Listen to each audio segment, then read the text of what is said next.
What's up, YouTube? Welcome to my kitchen. My name is Eric. If you're new to my channel, it's all about mental health, mental illness, suicide awareness, sobriety, making sure that nobody goes it alone. If you haven't clicked the like and subscribe button, click the like and subscribe button. This video here, I'm going to share with you grounding techniques that I use for anxiety attacks and for panic attacks. A lot of people have reached out to me asking for help with these. Well, here's what I do.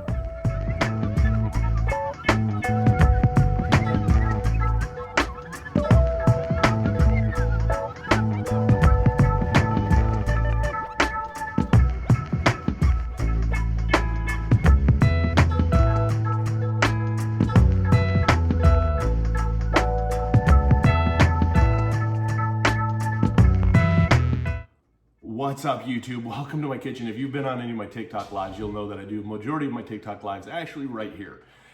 This video here, though, I want to share with you what I do for anxiety attack and panic attacks. First and foremost, I am not a doctor. I'm not a counselor. My name is Eric. I deal with ADHD, PTSD, GAD, and MDD.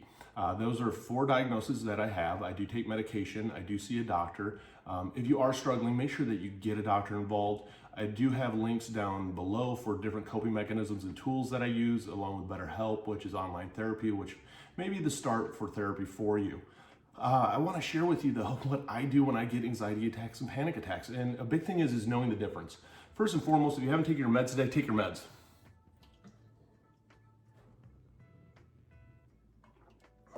One of the things that can start anxiety attacks and panic attacks for me is forgetting to take my meds. So that is my Adderall. It's 12:30. I typically take 10 milligrams of Adderall between 12:30 and 1 o'clock per my prescription, and how I treat my ADHD, which can trigger anxiety attacks for me. You got to know the difference between anxiety attacks and panic attacks. Anxiety attacks are more trigger-based. Anxiety attacks are a buildup in our head where we can sometimes even feel them coming on. It's the tingling in your skin. It's the heartbeat. It's the increased breathing. It's sometimes tears. It's sometimes anger. For me, it feels like my heart's moved from here to here. It feels like I have ants crawling in my skin, and I'm stuck literally in my head, and I start to break down. I can feel anxiety attacks coming on. You can ride them out, and they are temporary. Panic attacks are a little bit different. Panic attacks come out of the blue. There's usually no trigger at all for panic attacks. And it feels like you're dying. It feels like I'm being choked. It hits me out of the blue. It's a lot more intense.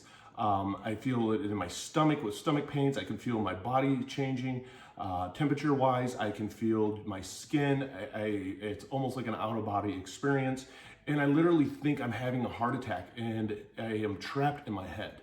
When it comes to both, the biggest thing and why there are grounding techniques is to bring you back to reality, to bring you back to the present, because we get lost literally in our head and we're not in the present. So grounding techniques are designed to bring you back into the present.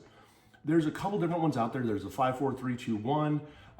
There's different breathing exercises. Here's what I use. For example, the 5, 4, 3, 2, 1 usually doesn't work for me. It's been trial and error for me to find out what works for me, and that's why I want to share with you a couple of different tools that work.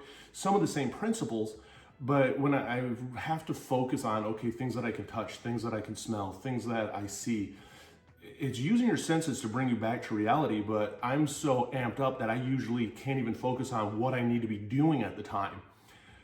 When it comes to breathing, I do breathing exercises sometimes, and they help more, I've noticed, with anxiety attacks than they do with panic attacks. And it's breathing in for 5 seconds and breathing out for 4 seconds. And it will help me get my breathing under control. It will help calm me down a little bit. So it is a great tool and technique out there for you, is to do the breathing techniques. Another great tool is most people in their kitchen, and I say most, if it wasn't for my wife, wouldn't be the case. Pepper, fresh ground pepper, very strong smell. If I am in a panic attack or an anxiety attack, and I take a whiff of this, it hits my smell senses so strong that it helps bring me back into reality. Pepper is a great tool to use to actually use that sense of smell. A lot of people will also use lavender. There's different smells out there. Find out what one works for you. For me, it's pepper. One of my favorite ones. Another tool is if you are in the middle of an anxiety attack and panic attack, also why I happen to be in my kitchen, is right behind me, my freezer. That is my go-to save all when I'm in an anxiety attack or panic attack and I'm not near a shower where I can actually jump into a shower and change my body temperature, I go into the freezer, grab out some ice, and I start rubbing ice on my head, on my neck, everywhere I can, because the ice changes my body temperature and it changes it very rapidly, and it brings my brain back into the present. I stop focusing on the thoughts and what's happening and feeling like I'm dying and feeling like I'm choking and worrying about the stresses around me and continually breaking down and having trouble hyperventilating, that all of a sudden I'm focused on this huge change of temperature on me. It makes a huge difference. It's my go-to grounding technique. Now, a lot of times people will say, well, I don't have ice, I'm driving, what do I do if I'm driving? One of the things that you can do, carry limes and lemons with you. And the reason I say carry limes and lemons with you, and it doesn't just have to be this, it's anything that shocks your taste buds.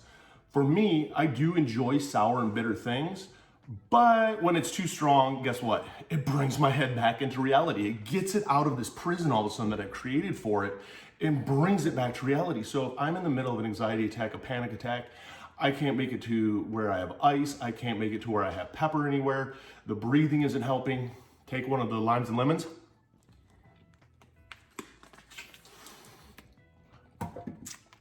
Ooh, that's strong. The juices from this though hit my taste buds so strong that it brings me back into reality. Even if you have lime and lemon juice, that's another tool that you can use the lime and lemon juice to shock those senses back into reality. As soon as you shift your brain focus from the anxiety attack or panic attack to the present, it helps end them extremely quickly. I noticed, like, even with mine, just doing the lime is strong enough for me that I'm messing up trying to even do a YouTube video, because I'm literally focused on all the bitterness in my mouth. If you have lime and lemon juice, squirt the lime and lemon juice into your mouth. And you can put these in your car, you can keep the lime and lemon juice in your car, you can take limes and lemons to work. It's an easy one to take anywhere you go with you to be able to bite into it at any time that you need it. So another grounding technique that I use, limes and lemons. The last real big go-to that I have for anxiety attacks and panic attacks is jumping or changing my body temperature. I'm very, very body temperature sensitive. So if I change my body temperature rapidly, it shocks my brain and it gets me out of that thought process, that buildup that's a prison up here. So if I don't jump into a shower, I fill a cold glass of water real quick, take the cold glass of water, pour it over my head. When you are shocking your system like this, you're not hurting yourself, but you're bringing yourself back into that reality, back into the present. And it is one of those grateful feelings that you get done and you're going, okay, what did I just do? I'm soaking wet. Now you're focused on trying to dry off. And next thing you know, you realize that you are no longer in the midst of what you were just going through. Again, these are all just trial and error. These are ones that work for me. It's different for everybody. So that's why you really want to try and see what works for you and what's out there for you. Because what works for me might not work for you. That's why everything that we do when it comes down to doctors, when it comes down to medication, it's huge. It's all trial and error. And it's all different for all of us. And it's a journey. It's a road to go down to find out what tools work. If you haven't hit the like and subscribe button, hit the like and subscribe button, comment down below. I'd love to know what you use to fight through your anxiety attacks or your panic attacks, because the more that we do share our tools and resources, you know what? The easier life is for all of us, because it's a we thing, it's a us thing, it's a together thing, every single day fighting through.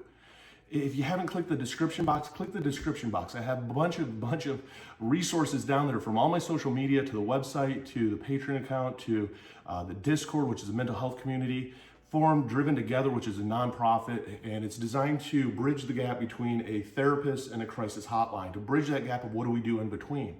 It comes down to that we can make a difference in each other's lives, but the more that we isolate ourselves, the more that we get stuck up in here. And again, this isn't going to cure depression. It's not going to cure anxiety. It's not going to cure any of that. But you know what? It helps us fight through when those attacks do come. So you know what? Try it. It may work. Click that like and subscribe button.